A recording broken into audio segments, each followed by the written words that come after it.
Hello friends, ఈరోజు మనం leafy వెజిటేబుల్స్తో non veg లా ఉండేటటువంటి లివర్ ఫ్రై ఎలా చేసుకోవాలో నేర్చుకుందాం. ఇక్కడ మనకు కావాల్సింది తోటకూర. నేనైతే ఇక్కడ మార్కెట్ నుంచి తెచ్చినటువంటి ఫ్రెష్గా ఉన్నటువంటి తోటకూర అయితే తీసుకున్నాను. సో దాన్ని మనం నార్మల్గా చిన్న చిన్న ముక్కలుగా అయినా కట్ చేసుకోవచ్చు, కొంచెం మీకు పెద్ద ముక్కలుగా అయినా కట్ చేసుకోవచ్చు, నో ప్రాబ్లం. ఎందుకంటే మనం దాన్ని బాయిల్ చేస్తామన్నమాట. సో నేను ఎప్పుడు రెగ్యులర్గా నేను ఎలా చిన్నగా కట్ చేసుకుంటా, నేను అలానే కట్ చేసుకున్నాను.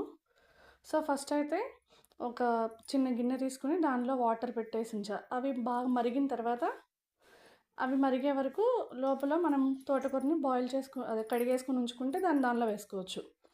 ఇక్కడ పుట్నాల పప్పు వాడతాం అన్నమాట.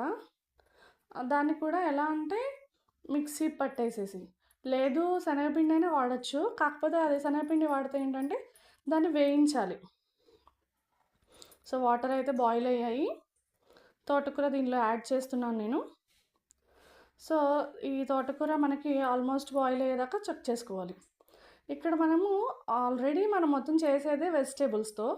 కాకపోతే ఏంటంటే కొంచెం నాన్ వెజ్ ఫ్లేవర్ కావాలి కాబట్టి ఒక ఎగ్ యూస్ చేస్తున్నాను అనమాట. సో తోటకూర అయితే ఆల్మోస్ట్ ఉడికిపోయింది. సో కాబట్టి దాన్ని తీసి కొంచెం సేపు ఆ వేడి తగ్గే వరకు చూసుకోవాలి. ఒక ఎగ్ అయితే నేను బ్రేక్ చేశాను కదా, దానిలో కొంచెం సాల్ట్ యాడ్ చేసి ఇంకా కొంచెం అది బాగా మిక్స్ చేస్తున్నాను అనమాట. ముందుగానే పట్టుంచుకున్న పుట్నాల పొడి ఉంది కదా, దాన్ని కూడా దీనిలో వేసి బాగా కలుపుకోవాలి, ఎక్కడ స్ప్లిట్ లేకుండా. నెక్స్ట్ పచ్చిమిర్చి, వెల్లుల్లి, జీలకర్ర. స్పైసీ తినే వాళ్ళైతే ఇంకొంచెం ఎక్కువ పచ్చిమిర్చి కూడా వేసుకోవచ్చు. ఈ ఉడికిచ్చినటువంటి తోటకూరని మొత్తం కలిపి మెత్తగా పేస్ట్లో గ్రైండ్ చేసుకోవాలి. ఈ గ్రైండ్ చేసినటువంటి ఈ పేస్ట్ని మనం ఆల్రెడీ ఇందాక మిక్స్ చేసుకున్న మిశ్రమం ఉందిగా, దానిలో ఈ పేస్ట్ని యాడ్ చేసుకోవాలి. ఇలా అంటే మనకి ఇంక ఏ వాటర్ని ఏమీ మనం దీనిలో యాడ్ చేయాల్సిన అవసరం లేదు. దానికి ఉన్నటువంటి ఏదైతే లిక్విడ్ స్టేజ్ ఉందో అదే దీనికి మనకి సరిపోతుందన్నమాట. దీని మొత్తాన్ని ఏదైనా కంటైనర్లో, ఒకవేళ కేక్ బేక్ చేసే వాళ్ళైతే ఆ ట్రేలో అయినా, లేదు అంటే ఇలా ఇక్కడ నేను ఒక ప్లేట్ యూజ్ చేశాను కదా, అలా యూజ్ చేసి ఇడ్లీ పాత్రలో మనం స్టీమ్ చేసుకోవాలి. నార్మల్గా మనం ఆవిరి కుడుము అలా చేస్తాం కదా, అలా అయినా చేయొచ్చు అన్నమాట. చేసి దీన్ని మనం చిన్న చిన్న పీసెస్గా కట్ చేసుకోవాలి. ఎందుకంటే లివర్ పీసెస్గానే ఉంటుంది కదా, సో అలా ఉండేలాగా, అంటే మరీ పర్ఫెక్ట్ స్క్వేర్ షేప్స్ కాకుండా కొంచెం మనకి పాలిగోనల్ లాగా అలా వచ్చేలాగా మనం చిన్న చిన్న షేప్స్ అనేవి కట్ చేసుకుంటాం అనమాట. కట్ చేసుకున్న ఈ షేప్స్ అన్నిటిని కూడా కొంచెం ఆయిల్ పెట్టుకుని కొంచెం ఫ్రై చేసుకోవాలి.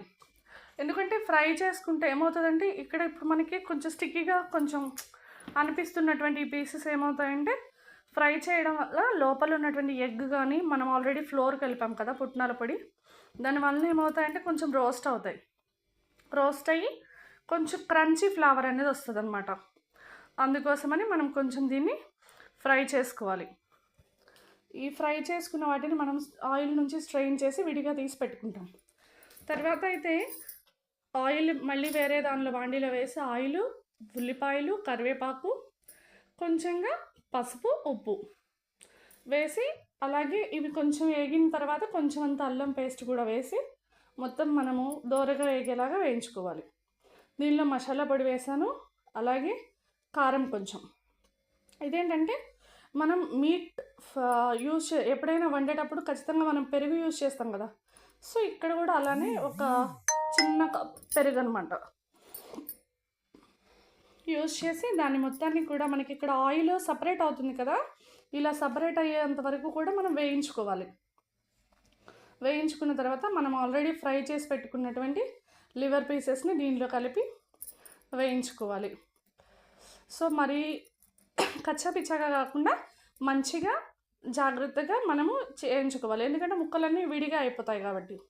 సో అయిపోయిన వాటిని కొత్తిమీరతో ఇలా గార్నిష్ చేసుకుని మనం సర్వ్ చేసుకోవచ్చు అనమాట.